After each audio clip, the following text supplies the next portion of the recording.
तो कैसे हो आप सभी? उम्मीद करता हूँ सब बढ़िया होंगे, सबकी तैयारी बहुत ज़ोरों शोरों से चल रही होगी और जो वीडियो के जो रिस्पॉन्स आ रहे हैं अभी तक वो बहुत अच्छे आ रहे हैं, धन्यवाद। और आज का जो हमारा चैप्टर है वो है वैदिक संस्कृति। ये हिस्ट्री का थर्ड वीडियो है। इससे पहले हमने सिंधु सभ्यता के 2 वीडियो में उसके सारे के सारे जितने इंपॉर्टेंट एमसीक्यू हो सकते थे और उसके साथ साथ जितने इंपॉर्टेंट फैक्ट बन सकते थे हमने उन सभी को देखा। और आज का जो हमारा चैप्टर है उसका नाम है वैदिक संस्कृति। और सबसे पहला क्वेश्चन तो इससे यही आ जाता है यहाँ से कि वैदिक संस्कृति का जो टाइम पीरियड था वो कब से कब तक था। तो ये था 1500 से 600 ईसा पूर्व। ठीक है, तो आपको इसमें दिमाग ये ध्यान रखना है कि यहाँ पे ईसा पूर्व लिखा हुआ है। ठीक है ना, ईसा पूर्व ये ध्यान देंगे। ईसा पूर्व का मतलब ये होता है ईसा मसीह के जन्म से पहले। ठीक है, और उस समय क्या टाइम चलता था हमारा, पीछे की तरफ चलता था। ठीक है, तो आगे बढ़ते हैं हम लोग। आज पहला क्वेश्चन करते हैं। और इससे पहले हिंदी के जो वीडियो हैं वो ऑलरेडी अपलोड हो चुके हैं। करीब 27 वीडियो ऑलरेडी अपलोड हो चुके हैं, आप उनको जाके देख सकते हैं। और उसमें हमने संधि, समास, अनेकार्थी शब्द, विलोम शब्द, वर्णमाला, बहुत चीज़ें कवर कर रखी है कि 100 वीडियो टोटल अपलोड होने हैं। तो हम स्टार्ट करते हैं आज का पहला क्वेश्चन।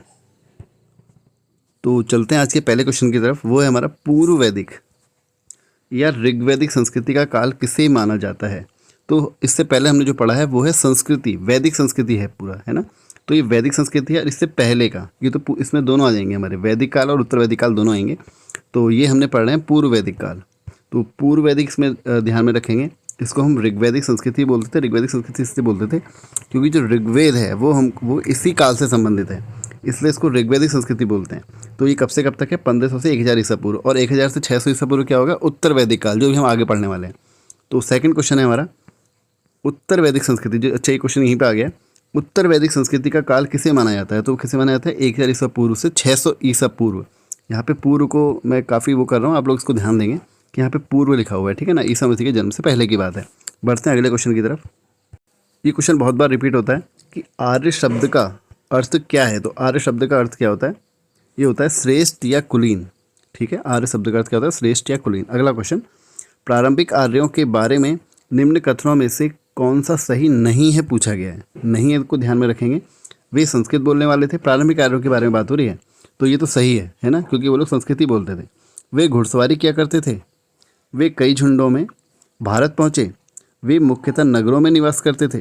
तो जो आर्य जो हमारी संस्कृति है वो कौन सी हमारी है, वो ग्रामीण सभ्यता थी। और जो हमने सिंधु सभ्यता पढ़ी वो नगरीय सभ्यता थी। तो इसका ये स्टेटमेंट गलत है, ये इसका गलत स्टेटमेंट हो जाएगा। तो इसका आंसर होगा ऑप्शन डी। आगे बढ़ते हैं। इनमें से किस फसल का ज्ञान वैदिक काल के लोगों को नहीं था। तो तंबाकू का नहीं था। अच्छा, तंबाकू को भारत कौन लेके आया, पुर्तगाली लेके आए थे क्या, ज़रा मुझे कमेंट में बताइएगा। तो अच्छा, किस किस का ज्ञान था फिर उसके बाद, जौ का था, गेहूँ का था, चावल का था। आगे बढ़ते हैं अगला क्वेश्चन। उत्तर वैदिक काल के वेद विरोधी और ब्राह्मण विरोधी धार्मिक अध्यापकों को किस नाम से जाना जाता था। तो ये बहुत अच्छा क्वेश्चन है। इसको जाना जाता था श्रमण नाम से, पहले रिपीट भी हुआ है कई बार। आगे बढ़ते हैं। वैदिक गणित का महत्वपूर्ण अंग है, क्या है, शुल्ब सूत्र। अच्छा, हमारे पास जो हमारे वेद हैं, वेद कितने प्रकार के हैं हमारे, वेद 4 हो गए हैं, है ना। और एक क्या होते हैं हमारे, ब्राह्मण होते हैं। अगर आपने ब्राह्मणों का नाम सुना होगा तो आगे आएंगे तो मैं उनके बारे में बताऊँगा। किस वेद में प्राचीन वैदिक युग की संस्कृति के बारे में सूचना दी गई है। तो प्राचीन वैदिक संस्कृति ऋग्वैदिक मैंने आपको पहले बताया क्योंकि ऋग्वेद इससे संबंधित है, इसी काल से संबंधित है, तो इसलिए ऋग्वेद के बारे में। ये बहुत इंपॉर्टेंट क्वेश्चन है और बहुत बार रिपीट होता है। उत्तर वैदिक काल के में लिखे गए ग्रंथों का सही क्रम क्या है। तो वो है पहले सबसे पहले वेद, फिर ब्राह्मण, आरण्यक और उपनिषद, है ना। तो ये होते हैं हमारे 4, आपको याद रखने हैं इनका सही क्रम। आगे बढ़ते हैं। वेदों की संख्या कितनी है, 4। सभी को पता है वेदों की संख्या 4, ऋग्वेद, सामवेद, यजुर्वेद और अथर्ववेद। आगे बढ़ते हैं। कौन से वेद संयुक्त रूप से त्रयी या वेदत्रयी कहलाते हैं। तो ऋग्वेद, यजुर्वेद और सामवेद को हम क्या कहलाते हैं, वेदत्रयी कहलाते हैं। ठीक है, अथर्ववेद इसमें शामिल नहीं होता, याद रखेंगे। भारत के राज चलने में प्रयुक्त होने वाले सत्यमेव जयते किस उपनिषद से लिया गया है। तो बहुत बार रिपीट क्वेश्चन हुआ है और सभी को इसका आंसर भी पता होगा, क्या होता है, मुंडक उपनिषद। कहीं कहीं मुंडक उपनिषद भी लिखा रहता है, वो भी ठीक है। अगला क्वेश्चन है, ऋग्वैदिक आर्यों का मुख्य व्यवसाय क्या था। तो क्या था, पशुपालन था। उस समय आपको पता है गाय की बहुत मान्यता थी, तो पशुपालन इससे याद रखेंगे। भारतीय संगीत का आदि ग्रंथ किसे कहा जाता है। तो देखो संगीत लिखा हुआ है, संगीत का आदि ग्रंथ कौन होता है भाई, सामवेद। आप सभी को पता होगा, शास्त्रीय संगीत, शास्त्रीय सामवेद, ऐसे करके याद रखना है। इसमें हमारे सामवेद में कैसे जो श्लोक वगैरह है अधिकतर गाने वाले। प्रथम विधि निर्माता कौन है? तो मनु को कहा जाता है प्रथम विधि निर्माता, और आधुनिक मनु किसको कहा जाता है? B.R. अम्बेडकर को कहा जाता है। कृष्ण भक्ति का प्रथम और प्रधान ग्रंथ कौन सा है? तो श्रीमद् भागवत गीता, सभी को पता है इसका आंसर, ऑप्शन बी सही होगा। ऋग्वेद में संपत्ति का प्रमुख सूत्र क्या है? तो ऋग्वेद में संपत्ति का प्रमुख सूत्र वही गोधन जो मैंने आपको बताया, उसमें गाय की बहुत ज़्यादा मान्यता थी, है ना। तो इसका आंसर क्या होगा आपका? ए। आगे, ऋग्वेद के किस मंडल में शूद्र का उल्लेख मिलता है? तो बहुत इंपॉर्टेंट क्वेश्चन है ये, शूद्र का उल्लेख मिलता है। इसमें आपको चारों के चारों जो हमारे वो हैं, जैसे ब्राह्मण, क्षत्रिय, वैश्य और शूद्र, सभी का मिलता है, चारों का, ठीक है ना। तो शूद्र अगर कोई और भी आता है तो वो भी सही है, हमारा 10वें मंडल में मिलता है, ठीक है। और चलो आगे बढ़ते हैं। अच्छा, ये बता दीजिए मुझे, कौन से जो मंडल है हमारा, कौन से मंडल से किस मंडल तक पारिवारिक उनको सूत्र बोला जाता है? तो मुझे बताइएगा, पारिवारिक मंडल बोला जाता है, अगर आप लोगों को पता है तो। आगे बढ़ते, पुराणों की संख्या कितनी है? तो पुराणों की संख्या कितनी है भाई? 18 है पुराणों की संख्या। वैदिक धर्म का मुख्य लक्षण इनमें से किसकी उपासना था? तो प्रकृति की उपासना था। आप सभी को पता है हमारे यहाँ सभी की पूजा होती है, पेड़ों की पूजा होती है और गाय की पूजा होती है ना, इन सभी की पूजा होती है, तो प्रकृति की पूजा याद रखेंगे। आगे, किस देवता के लिए ऋग्वेद में पुरंदर शब्द का प्रयोग हुआ है? तो पुरंदर किसके लिए प्रयोग हुआ है? इंद्र के लिए, और सभी को पता है पुरंदर जो है हमारा इंद्र का क्या है? पर्यायवाची भी है। आगे बढ़ते हैं। अच्छा, अगर इंद्रारी हो जाएगा ना, अगर इसमें मैं री जोड़ दूँ, अरे तो किसका पर्यायवाची हो जाएगा? ये मैंने आपको बताया है, इनको पर्यायवाची कैसे कन्वर्ट करते हैं, मुझे बताइएगा। शुल्व सूत्र किस विषय से संबंधित है? तो शुल्व सूत्र ज्यामिति से संबंधित है, ऑप्शन ए। अस्तो माँ सदगमय तमसो माँ ज्योतिर्गमय मृत्युम मार्मण अमृत गमय कहाँ से लिया गया है? तो ये लिया गया उपनिषद से लिया गया है। उप का अर्थ होता है समीप। आगे बढ़ते हैं। आर्यभट्ट से में बाहर आर्यभट्ट नहीं, आर्य भारत में बाहर से आए और सर्वप्रथम बसे थे। कहाँ बसे थे? पंजाब में बसे थे। अच्छा, कितने कबीलों में आए थे, ज़रा मुझे बताइएगा अगर आप लोगों को पता है। फिर इनका आप लोगों को पता होगा, युद्ध भी हुआ था, है ना। अगले क्वेश्चन की तरफ बढ़ते हैं। ऋग्वेद, ये बहुत इंपॉर्टेंट है, ये ऋग्वेद जो है हमारा, इसके यज्ञ करता बताने हमको। तो ऋग्वेद के कौन है?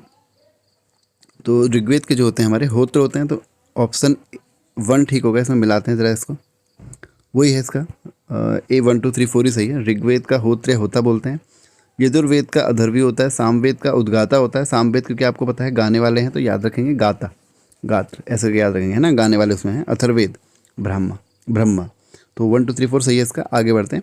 वेदों को अपौरुषेय क्यों कहा जाता है? क्योंकि जो वेदों की रचना हुई थी किसके द्वारा हुई है? देवताओं के द्वारा हुई है, ना कि पुरुषों के द्वारा, इसलिए इसको अपौरुषेय कहा गया है। आगे, वैशेषिक दर्शन के प्रतिपादक हैं कौन है? उलूक कणाद इसके जो हैं प्रतिपादक हैं। मीमांसा या पूर्व मीमांसा दर्शन के प्रतिपादक, तो ये बहुत इंपॉर्टेंट है, ये वाले क्वेश्चन बनते हैं एग्जाम में, याद रखना है आपको। तो जैमिनी है इसके, मीमांसा या पूर्व मीमांसा के। अब आया वेदांत या उत्तर मीमांसा दर्शन के, तो ये बादरायण, याद रखना है इसको। ऋग्वेद का कौन सा मंडल पूर्णतः सोम को समर्पित है? तो यह है नवा मंडल।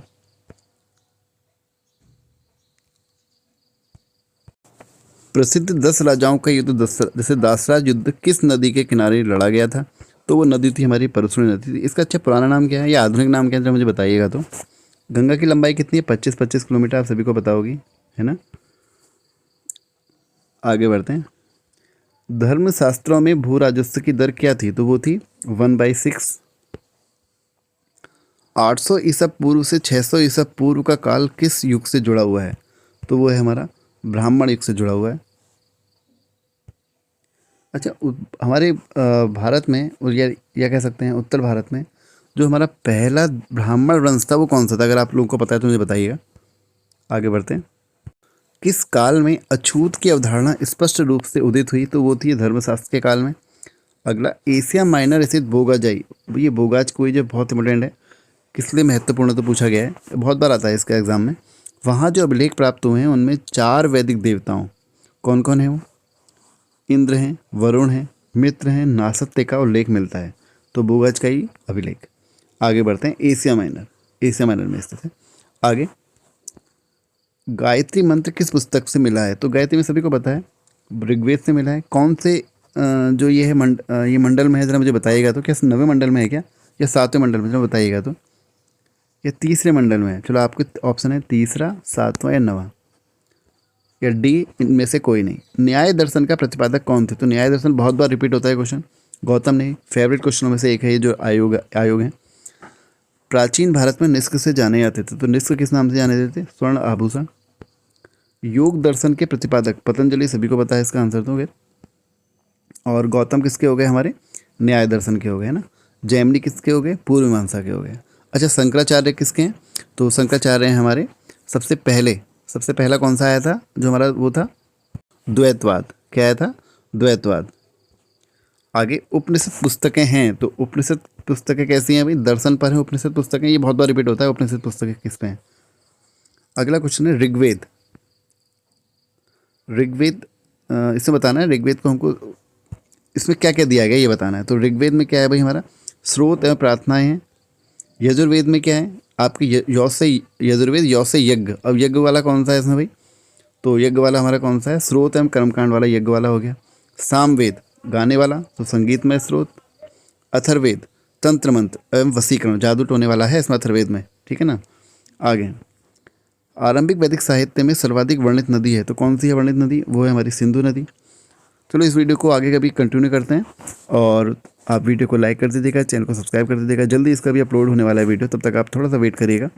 और चलो मिलते हैं फिर अगले वीडियो में, तो धन्यवाद।